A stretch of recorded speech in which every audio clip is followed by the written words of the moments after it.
Big news out of Washington today, this hearing in the House Judiciary Committee. Take a listen to one of the exchanges from this afternoon. I am the Deputy Attorney General of the United States. Okay? I'm not the person doing the redacting. I'm responsible for responding to your concerns as I have. So your statement that I'm personally keeping information from you, trying to conceal information. You're the boss, Mr. Rosenstein. That's correct. And my job is to make sure that we respond to your concerns. We have, sir. But your use of this to attack me personally Why did you is deeply wrong. All right, Byron, your thoughts on this hearing and what came out of it? Well, that was the roughest exchange of the day between Republican Jim Jordan and Rod Rosenstein, in which Jordan and a number of others have complained about redactions that don't seem to make much sense or were not necessary in documents handed over. And Rosenstein essentially said, hey, don't look at me. Important to remember today that the House actually passed with 226 votes a non-binding but sense of the House resolution saying that the Justice Department has been withholding information and that they should turn it over immediately. And while Bob Goodlatte, the chairman of the Judiciary Committee, did say that the Justice Department has been performing better on that score lately, there is still a lot that they simply haven't turned over. We heard, Jason, that Peter Strzok in his testimony had DOJ lawyer there, and he didn't really answer all of the questions, according to people in the room. The president tweeting out today, Peter Strzok worked as the leader of the rigged witch hunt for a long period of time. He got it started and was only fired because the gig was up. But remember, he took his orders from Comey and McCabe, and they took their orders from you-know-who, Mueller, Comey, best friends. Jason, there is a frustration, not only on Capitol Hill, but you can hear it around the country. Your thoughts about all this? Well, Congress is a co-equal branch of government, Brett, with oversight responsibilities, and some people at Justice seem very slow to understand that and Congress's role here. And when you just tell the congressman about the volumes of documents you sent them, knowing that that's not really what's relevant. It's these redactions that are relevant. Are you turning over the documents that have been asked for?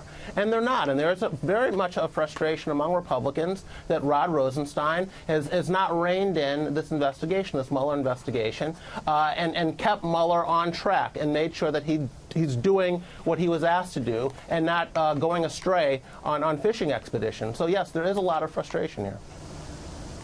Leslie, the other big news is this summit upcoming in Helsinki on July 16th between President Trump and Russian President Vladimir Putin. Here's the president. It's going to be great. The world has to start getting along. I think we'll be talking about Syria. I think we'll be talking about Ukraine. I think we'll be talking about many other subjects, and we'll see what happens. I recommend everyone to refrain from using the words breakthrough meetings and so on. I suggest a pragmatic and realistic attitude towards these meetings. Certainly, Russian-American relations have been ready for a number of meetings on various levels long time ago because the bilateral agenda has been demanding it.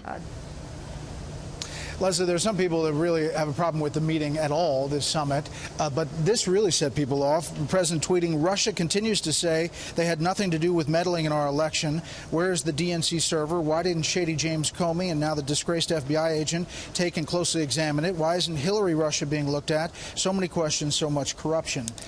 Thoughts? I don't know if the president is trying to do what he did with North Korea, which was a photo op that did nothing to benefit the United States and certainly benefited the leader of North Korea, many Americans feel. And I think that's what's going to happen, sadly, with Russia and with this meeting with Putin, Brett, because, again, another photo op. You have the president siding with Putin, who says he didn't meddle. You have his own Department of Homeland Security and other departments and other investigations that have showed contrary to what the president is tweeting out. Also, the appearance that he seems to be endorsing Putin's take and reasoning for annexing Crimea, and our allies in the Western world are trying to isolate, not embrace Putin. And I don't think that the president should be meeting with Putin. And quite frankly, again, what are we going in with and what are we getting out of this meeting? We shouldn't be accommodating Putin. It should be the other way around. All right, Byron. Well, I think the president takes any opportunity to make his defense in the Trump-Russia affair, but I think on the other side from what Leslie was saying is Trump and Putin could talk about all the very tough things that the president has done as far as Russia is concerned, the sending arms to Ukraine, striking militarily Russia's client in Syria, developing new missiles, developing low-yield nuclear weapons, pushing NATO to spend more money. There are a lot of policy things that Donald Trump has done, in addition to new sanctions, more than the Obama administration put on, that haven't been done before. All right. Panel, thank you very much. Busy day.